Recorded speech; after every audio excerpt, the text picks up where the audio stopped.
Então, vamos lá. Nessa nossa segunda parte da aula, a gente vai ver qual que é o nosso principal objetivo, que é a determinação dos recalques. Então, o recalque, como a gente já viu, o recalque é o que a gente chama de deformação. Então, como que a gente faz para calcular essa deformação? Porque a gente viu quais são os tipos de ensaio que a gente pode fazer para obter os parâmetros do solo. Agora, como que a gente vai usar esses parâmetros? Onde que a gente pode utilizar? Então, aí a gente vai utilizar os métodos para cálculo de recalque. A gente pode calcular o recalque de duas formas diferentes, pela teoria da elasticidade e pela analogia edométrica. São maneiras diferentes que a gente tem para determinar esse recalque. Então, primeiro a gente vai ver pela teoria da elasticidade. Pela teoria da elasticidade, a gente tem uma equação geral. O que a teoria da elasticidade diz? A teoria vai dizer que a tensão ela é proporcional à deformação, sendo que o coeficiente de proporcionalidade é o que a gente chama de módulo de elasticidade.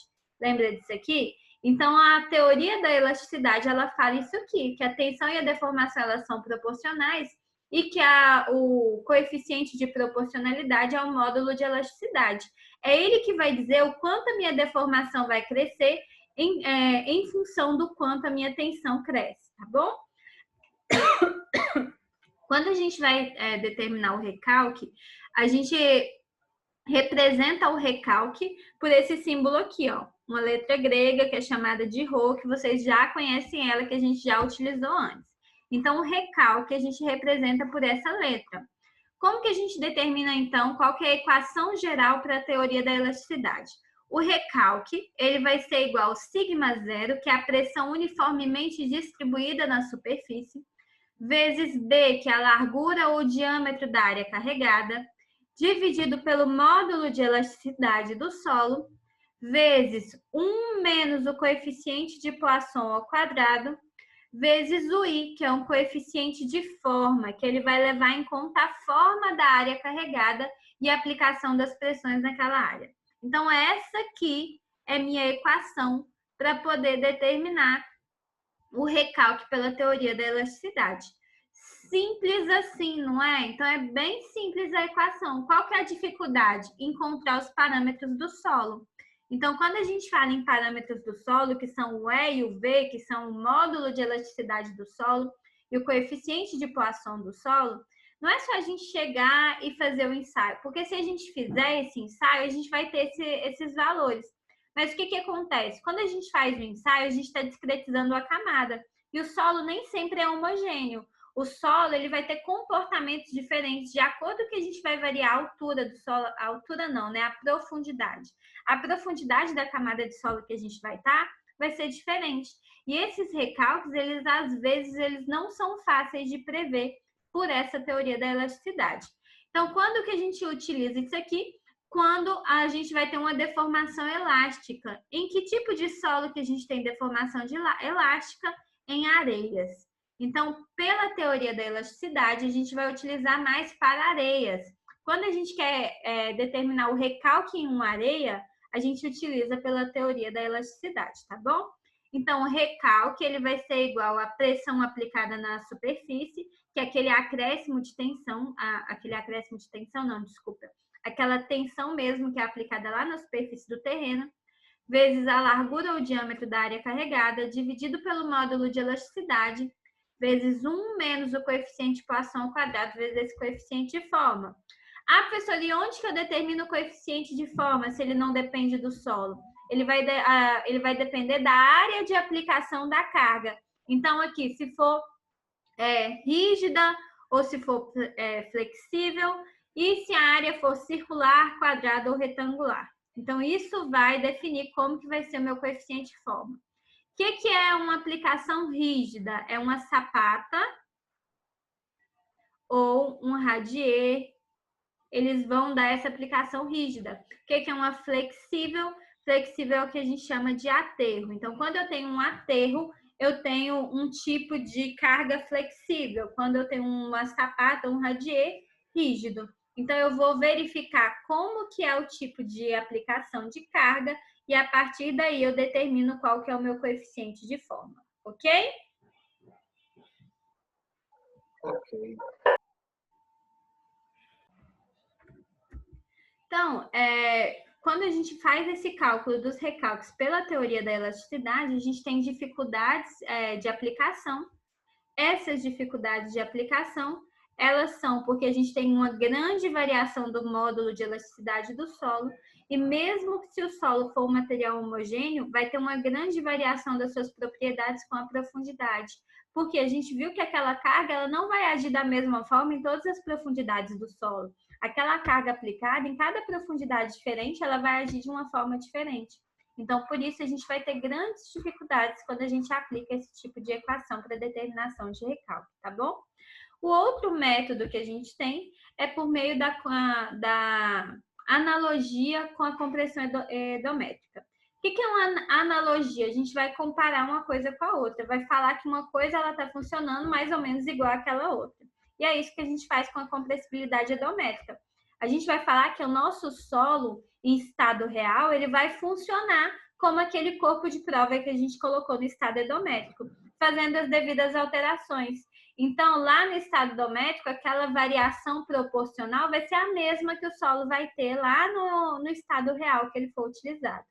Então, a gente vai fazer essa analogia a partir do ensaio de compressibilidade endométrica. A gente vai discretizar as camadas de solo. O que é discretizar as camadas de solo? Eu vou dividir as camadas de solo. Então, normalmente, eu vou trabalhar com o centro da camada. Centro da camada de solo. Por que eu trabalho do centro? Porque se eu pegar camadas diferentes aqui, nesse ponto e nesse ponto, eu vou ter deformações diferentes. Mas a deformação média do solo, ela vai ser basicamente a mesma. Ela vai ser basicamente a mesma. Então, se eu pegar essa deformação nesse ponto, mais a deformação nesse ponto, mais a deformação aqui, ela vai ser praticamente a mesma que somente essa aqui, tá bom? Porque essa aqui e essa outra aqui, elas vão ser bem menores em vista dessa primeira. Então, é uma aproximação que a gente pode utilizar. Então, se eu pego o ponto central do solo, é como se fosse uma aproximação aceitável para a gente fazer a utilização, tá bom? Como que eu faço esse cálculo pela compressão endométrica? Primeira coisa, eu vou ter que aceitar que esses recalques eles vão ser proporcionais aos acréscimos de tensões aplicados. Então, à medida que eu aumento a tensão, eu vou aumentar o meu recalque. Se eu tenho mais deformação, é porque eu tive uma maior tensão aplicada.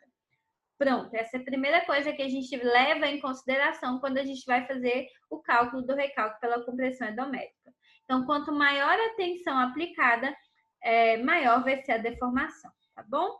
Para que a gente faça isso, para que a gente determine esses recalques pela compressão endométrica, lá no ensaio de compressão, a gente vai fazer o quê? A gente vai ligar índice de vazios com tensão. Então, a gente vai ter que achar alguma forma de ligar essa deformação ao índice de vazios. E como que a gente faz isso? A gente vai determinar mais ou menos isso aqui. A gente considera que o nosso solo, antes da deformação,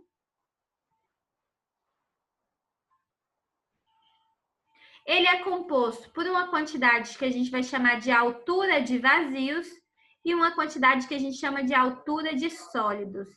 Como assim, professora? É como se a altura total daquele solo, ela dependesse da quantidade de vazios e da quantidade de grãos mesmo de sólidos. Então, vamos pensar numa areia. Quando a gente tem a areia, entre uma partícula e outra, a gente vai ter uma quantidade de vazios, não é? É como se a gente estivesse separando essas quantidades de vazio aqui no nosso solo. Então, essa altura total do solo, a gente vai nomear de H1. A altura de sólidos, somente de sólidos, a gente chama de H0. E o recalque, ele vai acontecer somente nos vazios.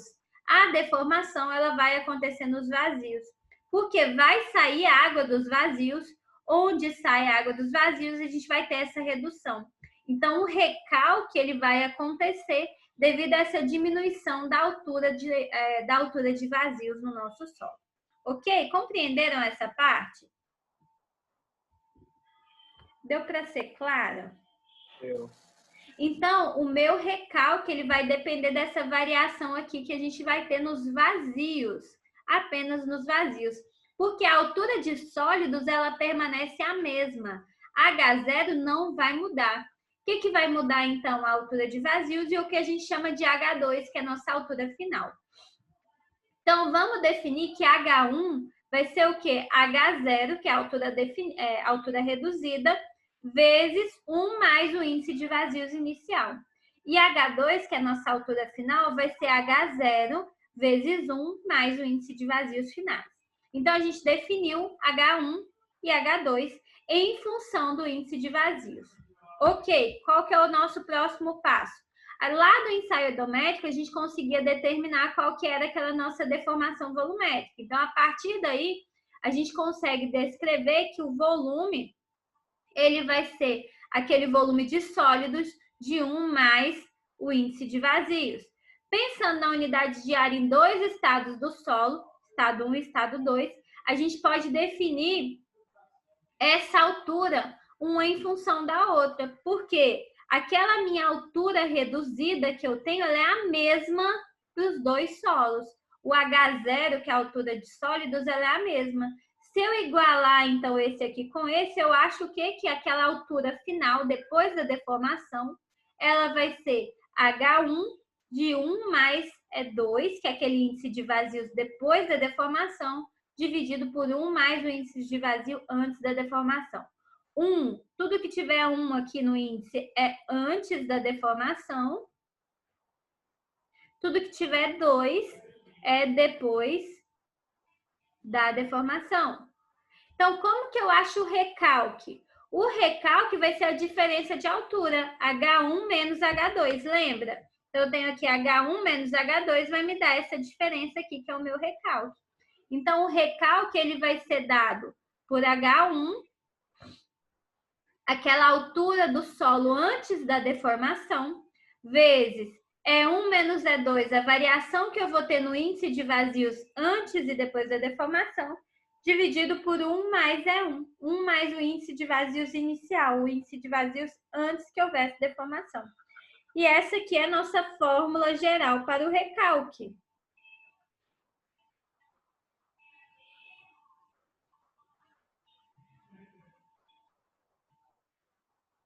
Essa é a nossa equação geral. Então, eu posso determinar se eu tenho informações sobre a altura de camada de solo que vai sofrer o recalque e os índices de vazios antes e depois da minha deformação, eu consigo determinar qual que é o recalque que aquele solo sofreu, ok? Consigo também determinar o que eu chamo de recalque específico. O que é recalque específico? É o recalque que eu sofri dividido pelo comprimento inicial do solo. É como se fosse a porcentagem de recalque. Se eu multiplicar isso aqui por 100, eu tenho a porcentagem. É como se fosse o recalque que eu tenho dividido pelo comprimento inicial do solo. Isso a gente chama de recalque específico e ele pode ser determinado pelo recalque sobre o comprimento inicial ou ainda pode ser determinado em função dos índices de vazios, tá bom? E1 menos E2 sobre 1 mais E1. Então, são maneiras diferentes que a gente tem para determinar aqui o recalque. A partir daqueles parâmetros do solo que a gente definiu lá no início, quando a gente falou da compressão endométrica, a gente consegue definir fórmulas diferentes, equações diferentes para calcular esse recalque. Porque aqui eu tenho função do índice de vazios. Mas e se não me foi dado o índice de vazios? O que eu posso fazer? Eu posso calcular o recalque por meio do AV. Lembra aqui, ó? AV é o nosso coeficiente de compressibilidade, MV é o coeficiente de variação volumétrica. Então, a partir deles, eu consigo determinar o recalque. O recalque vai ser o quê? O coeficiente de compressibilidade vezes a variação de tensão. O que é essa variação de tensão? É a tensão que vai ser adicionada pelo aterro ou pela sapata que eu vou colocar naquele solo. Então, a tensão que ela vai ser adicionada no solo. Vezes a altura que eu tenho inicial da camada de solo, dividido por 1 mais aquele índice de vazios iniciais. Uma das formas que eu tenho de determinar o recalque. Se eu tenho aqui pelaquela índice de compressão volumétrica, como que eu faço para determinar? Vai ser essa variação da tensão vezes o MV vezes a altura inicial. Então, por meio do módulo de compressão endométrica, é só eu fazer que o recalque vai ser igual a variação de tensão dividido pelo aquele módulo de compressão endométrica vezes a altura da camada. Ok? Então, são métodos diferentes, são formas diferentes para calcular o recalque do solo. Até aí, tudo bem? Beleza. Ótimo, tá acabando. Agora só falta mais 2 equações para fechar as nossas equações para a aula de hoje. Então, quais são essas 2 equações? As equações para a gente determinar o recalque em argilas. Quando a gente tem o recalque em argila, a gente vai ter uma lenta redução do volume devido à aplicação da carga e da lenta expulsão de água nos poros. Na argila, o recalque sempre vai ser lento. Então, a gente vai ter essa lenta expulsão da água, lenta redução do volume. Diferentemente da areia, que ela pode ter aquele recalque imediato, que é plástico, a argila, a gente vai ter o que a gente chama de deformação da areia plástico, não, falei errado, da areia elástico, que ela pode voltar ao estado inicial se a água for adicionada ali. A argila, ela tem o que a gente chama de deformação plástica. Então, quando a gente tem uma deformação plástica, essa deformação ela vai ficar no histórico daquela argila. Então, ela sempre vai ter deformação. Mesmo se a gente adicionar água de volta, ela não vai voltar para aquele estado inicial. Então, ela vai ter o que a gente chama de tensão de pré-adensamento. Ela vai ter já uma deformação impregnada em si, tá bom? Então, lá naquele nosso ensaio de compressão endométrica, lembra dessa figurinha aqui que eu mostrei para vocês no nosso ensaio? Lá no ensaio de compressão endométrica, lembra que eu falei que a gente tem um trecho que é chamado de trecho de recompressão e um trecho que é chamado de trecho de compressão. Então, a nossa argila, quando a gente faz o ensaio dela, a gente vai ter esses 2 trechos, trecho de recompressão, trecho de compressão. Nesse trecho de recompressão, a gente consegue achar o que a gente chama de CR, que é o coeficiente de recompressão. Nesse trecho de compressão ou de compressão virgem, a gente consegue achar o que a gente chama de CC, que é o coeficiente de compressão. A partir desse coeficiente de compressão, a gente consegue determinar o recalque. Se a minha argila ela nunca apresentou nenhuma deformação anterior, se é uma argila que ela é virgem, que ela nunca teve nenhuma deformação anterior, a gente vai utilizar o que a gente chama de compressão, somente o trecho de compressão. É como se esse meu diagrama aqui, ó, ele fosse assim, ó, dessa forma. Eu venho aqui todinho descendo e depois eu só subo. Eu não tenho esse trecho menor aqui, que eu chamo de trecho de recompressão, tá bom? Quando isso acontece, quando eu não tenho o que a gente chama de tensão de pré-adensamento, eu consigo determinar o recalque por meio dessa equação aqui.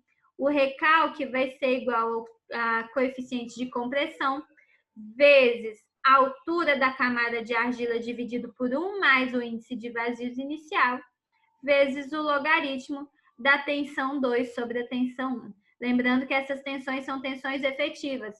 O que é a tensão 2? Tensão 2 vai ser a tensão no final, depois que já obteve o carregamento. E tensão 1 vai ser a tensão efetiva inicial, antes que houvesse o carregamento, no ponto médio da camada de argila. Lembrando que as tensões são sempre no ponto médio.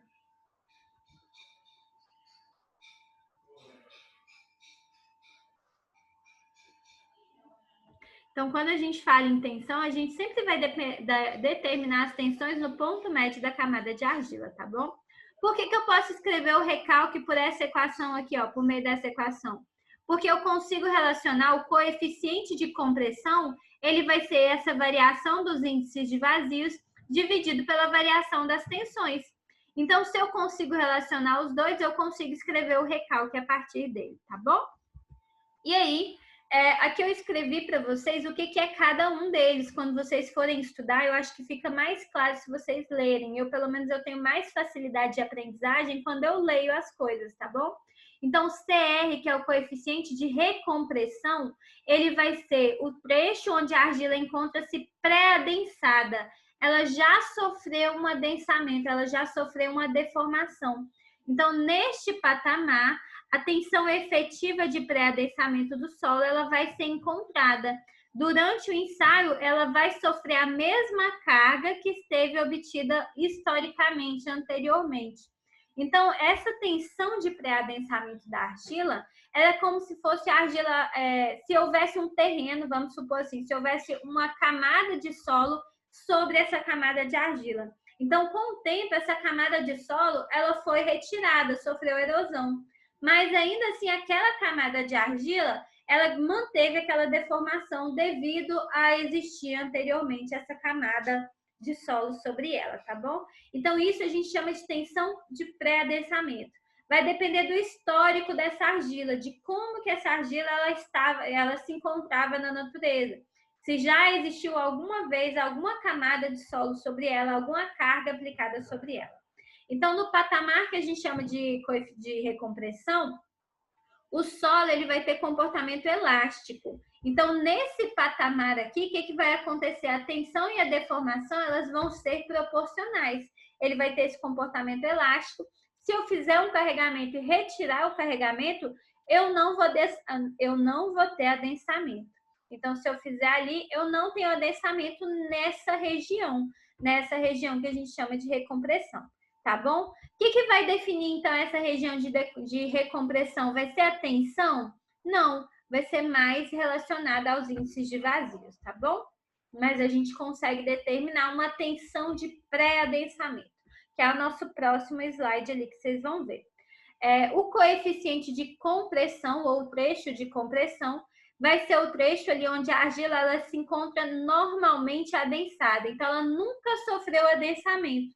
Também pode ser chamado de reta virgem. Por quê? Porque a maneira como a argila vai sofrer a deformação, vai apresentar a deformação, sem nunca ter sofrido uma deformação antes. Então, depois que a gente passa da tensão de pré-adensamento, a gente chega nessa reta virgem, e aí a gente vai ultrapassar essas condições de tensão normal que o solo estava submetido.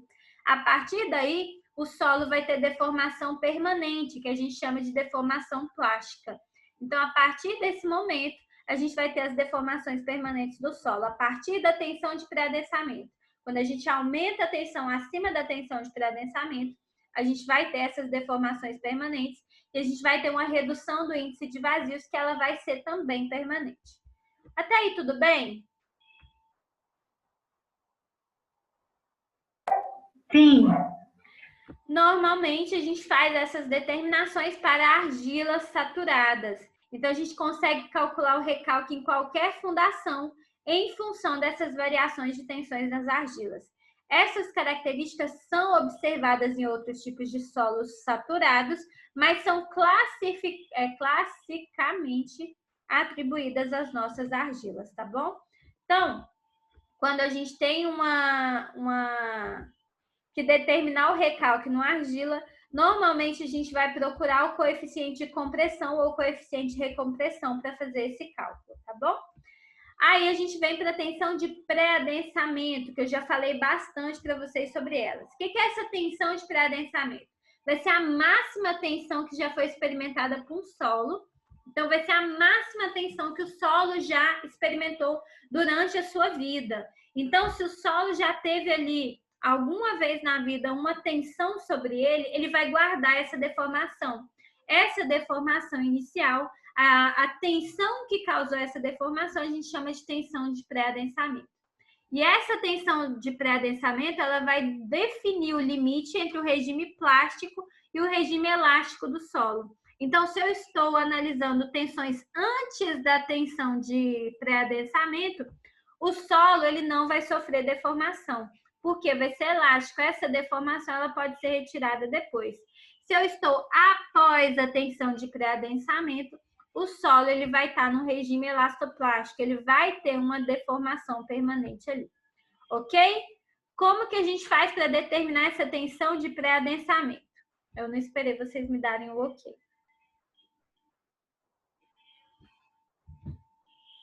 Ok. Então, como que a gente faz para determinar a tensão de pré-adensamento? Primeiro, eu estou tentando pular, né? Não vamos pular, não. Então, a tensão de pré-adensamento, ela vem do histórico de tensões do solo. Ela vai depender desse histórico de tensões. A gente consegue definir um solo como pré-adensado, normalmente adensado ou subadensado. São as maneiras que a gente tem de definir como que esse solo é frente às tensões de adensamento do solo. Então, se a minha tensão efetiva, a tensão efetiva naquele ponto médio do solo, for menor do que a tensão de pré-adensamento, a gente vai falar que o solo ele está pré-adensado. Então, se a tensão efetiva é menor do que a tensão de pré-adensamento, onde isso aqui, ó, sigma linha P, é o que a gente chama de tensão de pré-adensamento, tá? Então, se a minha tensão de pré-adensamento é maior do que a tensão efetiva, o solo ele se encontra pré-adensado ou sobreadensado. Se a minha tensão efetiva é igual à tensão de pré-adensamento, a gente fala que o solo está normalmente adensado. E se a minha tensão efetiva é maior do que a tensão de pré-adensamento, a gente vai falar que o solo está subadensado. E a gente tem o que a gente chama de RSA, que é a razão de pré-adensamento. A razão de pré-adensamento vai ser a tensão de adensamento, a tensão de pré-adensamento dividido pela tensão efetiva. Então, para qualquer solo, a gente consegue determinar qual que vai ser a razão de pré-adensamento se a gente fizer a tensão de pré-adensamento sobre a tensão efetiva desse solo. Ok? Agora, sim, a gente vem como determinar as tensões de pré-adensamento. Então, existem dois métodos. Os dois métodos são gráficos. A gente vai fazer uma análise gráfica de como determinar essa tensão de pré-adensamento. Um método a gente chama de método de Casagrande, o outro método, método de Pacheco-Silva. Então, o que o método de Casagrande diz? A gente vai pegar lá nosso gráfico, esse trecho aqui do gráfico, pegamos esse trecho e a gente vai trabalhar com ele. Como? A primeira coisa que eu vou fazer é traçar um horizontal e tangente pelo ponto de maior curvatura. Então, eu vou ver aqui, qual que é o meu ponto de maior curvatura? Esse. Então, a primeira coisa que eu vou fazer é traçar essa aqui, que vai ser a tangente. Tem que fazer de uma vez só. Então, eu vou traçar essa tangente aqui, que ela ficou igualzinha à outra, vocês podem ver como eu sou reta. Tangente e a horizontal aqui no ponto de maior curvatura. Tracei essas duas retas, o que eu vou fazer? Traçar a bissetriz do ângulo formado por essas duas. Então, aqui no meio eu fiquei com um ângulo. Aí, o que eu vou fazer? Eu vou traçar a bissetriz do ângulo. O que é a bissetriz? É aquela reta que corta o ângulo ao meio. Tracei a bissetriz do ângulo, eu vou fazer o quê? Prolongar a reta virgem. Reta virgem é essa bonitinha aqui, então vamos prolongar ela. Peguei esse ponto. Vou pegar esse ponto aqui, que é o ponto onde eu vou determinar a minha tensão. Vou descer com esse ponto até ele tocar aqui embaixo, ó. Aí eu vou pegar a minha tensão de pré-adensamento. Esse valor aqui é o valor da tensão de pré-adensamento desse solo. VM, sigma VM também é tensão de pré-adensamento, tá? É outra forma que ela pode ser apresentada.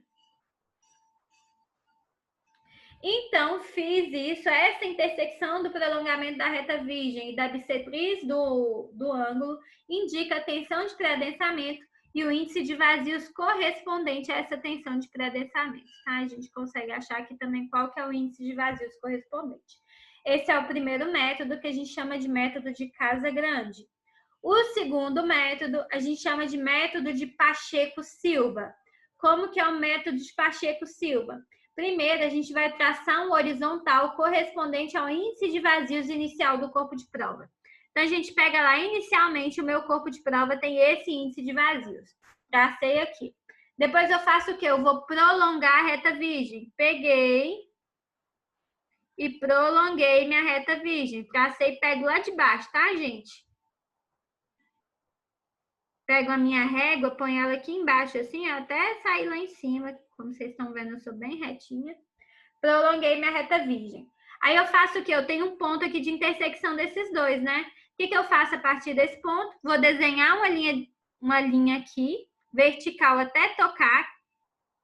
Desenho a linha vertical até tocar na minha curva. Depois, eu pego desse ponto e vou até tocar na minha reta virgem. A partir do ponto obtido aqui na curva, eu traço aqui um horizontal para tocar na minha reta virgem. Toquei na reta virgem, eu desço bem retinho, como vocês estão vendo, e vou achar qual que é a minha tensão aqui de pré-adensamento, tá? Esse ponto que eu toquei aqui, ele vai servir tanto para achar o índice de vazios, como a tensão de pré-adensamento.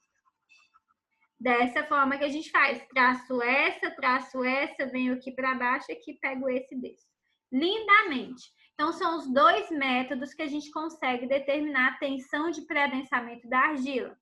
O método de Pacheco-Silva, que é esse aqui, ele é menos sensível ao operador. O que isso significa? Que a gente vai ter menos variação de acordo com quem faz a leitura.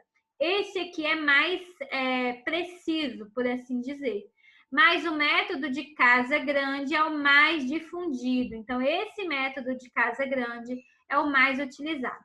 Por que, professora? Se ele é menos preciso, por que ele é mais utilizado? Porque o de Pacheco-Silva, a gente tem que ter informação do índice de vazios inicial. Enquanto que o de Casagrande, a gente só precisa da curva. A gente não precisa ter informação nenhuma complementar, somente a curva. Ok? Vou passar para vocês depois alguns exercícios. Na semana que vem a gente vai fazer só exercícios sobre isso, tá bom? Então, a gente vai fazer exercícios para vocês determinarem quais são as tensões de pré-adensamento por meio dos dois métodos. Então, se a minha argila ela apresenta pré-adensamento, se a minha argila ela vai ser pré-adensada, ela vai ter tanto o coeficiente de compressão quanto o coeficiente de recompressão. Então, como que eu faço para determinar o recalque? A partir dessa equação aqui, ó. O meu recalque vai ser o coeficiente de recompressão vezes a altura inicial, dividido por 1 mais o índice de vazios iniciais, vezes o logaritmo do sigma P, dessa tensão P, dividido pela tensão inicial, mais o coeficiente de compressão vezes a altura do corpo de prova inicial, dividido por 1 mais o índice de vazios iniciais, vezes o logaritmo do sigma F sobre o sigma P. Professora, que tanto de tensão, me perdi. Vamos uma por uma. Quando a gente fala em sigma I, vai ser a tensão efetiva inicial no ponto médio da camada de argila, da camada que irá sofrer o adensamento. Então, tensão efetiva inicial. Sigma P vai ser a tensão efetiva inicial mais a tensão de pré-adensamento. E sigma F vai ser a tensão efetiva inicial mais a tensão devida ao carregamento. Aqui a gente não faz a soma com a tensão de pré-adensamento. Isso está escrito para vocês aqui, tá? Outra forma que a gente tem de apresentar a equação, que é a que eu costumo usar, então eu costumo usar essa aqui, apresentada desse jeito, é H sobre 1 mais E1, porque os dois existem nos dois termos da equação, né? Então eu coloquei eles em evidência. A altura inicial do corpo de prova, então vou colocar aqui H, a altura da camada de argila, dividido por 1 mais E1, onde E1 vai ser o índice de vazios inicial, vezes CR, que é o coeficiente de recompressão, vezes logaritmo da tensão A sobre a tensão I. Tensão A efetiva, tensão I efetiva. Sempre no ponto médio da camada de argila, as tensões. Então, sigma I, tensão efetiva inicial no ponto médio. Sigma A, tensão efetiva inicial mais a tensão de pré-adensamento. Aí, mais o coeficiente de compressão vezes o logaritmo de sigma F, que é a tensão efetiva inicial mais a tensão devido ao aterro ou a tensão devido àquela carga rígida aplicada, dividido por sigma A, que é a mesma daqui. Assim, a gente consegue encontrar qual que é o recalque para argilas pré-adensadas. Recalque para argilas pré-adensadas. E pronto! Fechamos, não tem mais equação, são só essas. O que vocês acharam? Aí é um tanto bom de equação aí, mas... Exatamente. Então, o que vocês têm que fazer? A gente, na prática, o que a gente Sentar faz? e chora. Oi?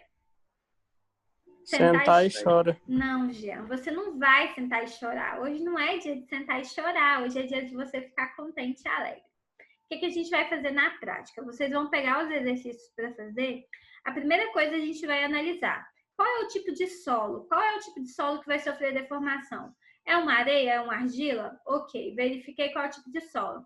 Qual é o tipo de dados eu tenho? Quais são os parâmetros? São de um ensaio de compressão axial ou são de um ensaio de compressão endométrica? Ótimo, vi quais são os parâmetros. Aí eu faço o quê? É uma areia? Eu tenho parâmetro de compressão axial, então eu vou utilizar aquele método do recalque pelo módulo de elasticidade. Então, aquele recalque vai ser com o módulo de elasticidade o coeficiente de forma. Se eu tenho os parâmetros do ensaio de compressão endométrica, eu vou utilizar aquela equação para o ensaio de compressão endométrica. Ótimo. Se é argila, aí eu vou adotar. A argila, ela é pré-adensada ou não tem pré-adensamento? Se a minha argila foi pré-adensada, eu vou utilizar essa equação aqui. Se a minha argila não foi pré-adensada, eu vou utilizar aquela outra equação com o coeficiente de compressão apenas. Só isso. Vamos fazer um exemplo? Nós vamos cair de novo. Mas eu acho que dá... Não, dá tempo não. Acho que eu vou desligar e aí a gente liga novamente para fazer esse exemplo, tá bom?